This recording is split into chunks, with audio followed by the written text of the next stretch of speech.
Assalamualaikum warahmatullahi wabarakatuh.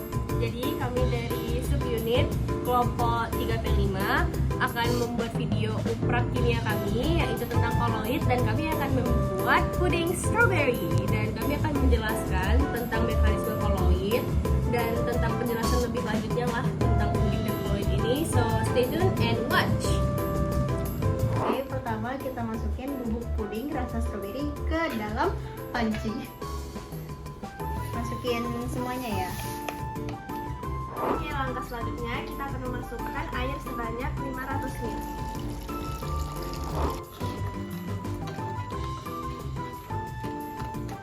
Nah, sembari diaduk, kita akan menyalakan kompor tapi dengan api yang sedang. Lanjut diaduk.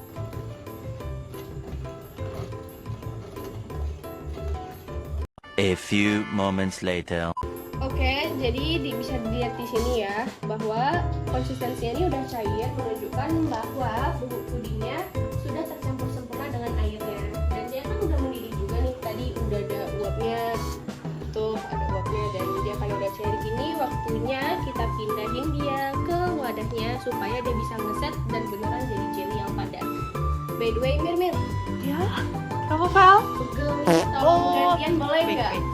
Sini. Thank you. Oke.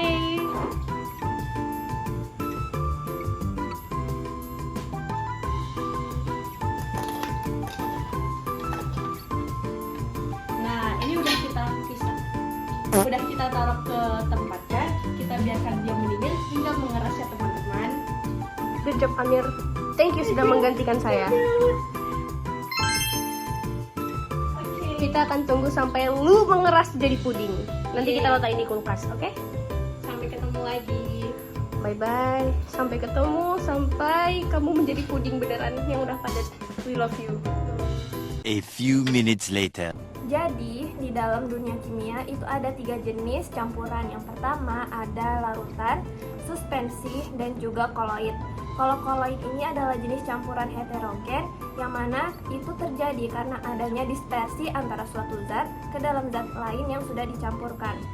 Nah, dalam koloid ini terjadi fase terdispersi dan juga medium pendispersi.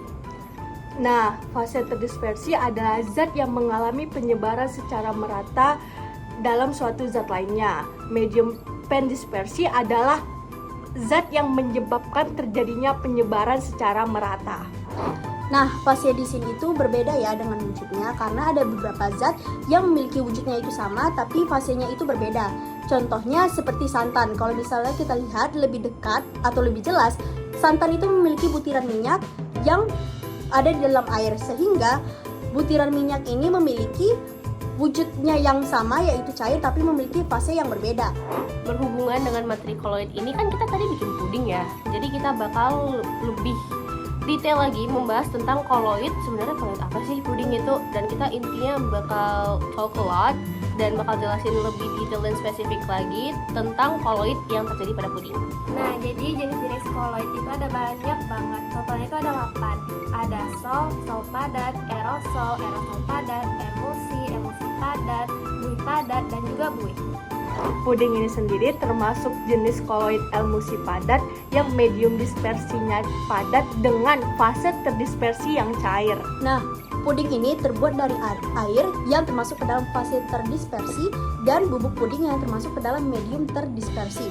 Nah, jadi di sini Feli bakal jelasin tentang mekanisme sebenarnya apa yang terjadi sih pas kita panasin puding. Jadi sesuai di video sebelumnya yang kami lagi manas-manasin itu, jadi sebenarnya yang terjadi di dalam panci itu, ya di dalam panci tersebut itu tuh dimana molekul bubuk puding sama molekul airnya tuh bakal bergerak dengan bebas. Dan ketika mereka gerak dengan bebas itu, kan nanti kita bakal nunggu mereka sampai di wadah sampai dia ngeset sampai dia keras ya. Jadi di saat kita lagi menunggu dia didinginkan, maka nanti itu molekul dari puding-pudingnya itu dia tuh bakal merapat dan akhirnya padat. Kan kita semua tahu ya kalau misalnya hal-hal yang padat itu kan ikatannya makin rapat, makin padat ya kan. Jadi selagi didinginkan molekulnya bakal deket rapat, makanya dia akhirnya menjadi padat. Makanya kita tuh bisa ngelihat puding itu dalam strukturnya yang padat dan airnya lah. Dan itu tuh bisa terjadi seperti itu karena partikel-partikel airnya itu terdispersi atau tersebar ke dalam partikel pudingnya. Oh ya, gelatin yang terdapat dalam puding itu adalah emulgator yang fungsinya itu sebagai pengemulsi dan juga untuk pengikat air.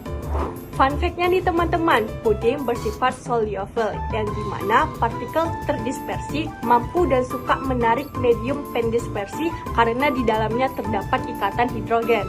Nah, dari video ini dapat kita tarik kesimpulan bahwa puding ini termasuk ke dalam contoh koloid karena dalam proses pembuatannya terdapat proses dispersi dan terdapatnya fase terdispersi, yakni air itu menarik molekul-molekul dari medium pendispersi, yaitu bubuk puding itu sendiri. Makanya dari awalnya pudingnya itu yang cair lama-lama menjadi padat. By the way, puding ini termasuk ke dalam jenis koloid emulsi padat dengan sifat liofil. Benar banget. Nah, jadi aku rasa, lebih tepatnya kami rasa, sekian penjelasan kami tentang koloid, spesifiknya tentang puding. Dan semoga dengan video Upra Kimia ini kami bisa mendapatkan nilai 100 untuk mapel kimia. Amin. So, that's the end. Itu aja penjelasan dari kami. Semoga bisa dimengerti dan thank you for watching. Bye-bye. Jadi dalam dunia kimia itu ada 3 jenis campuran. Yang pertama ada larutan, suspensi, dan juga koloid. Nah, kalau koloid itu adalah campuran heterogen.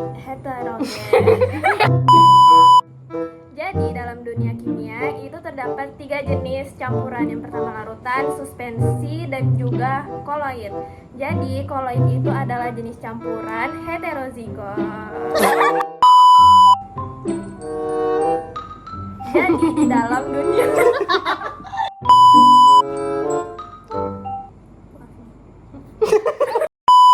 For kimia we do this. Jam berapa ini, Meli? 9:03. Oh. Lalu kita masukkan air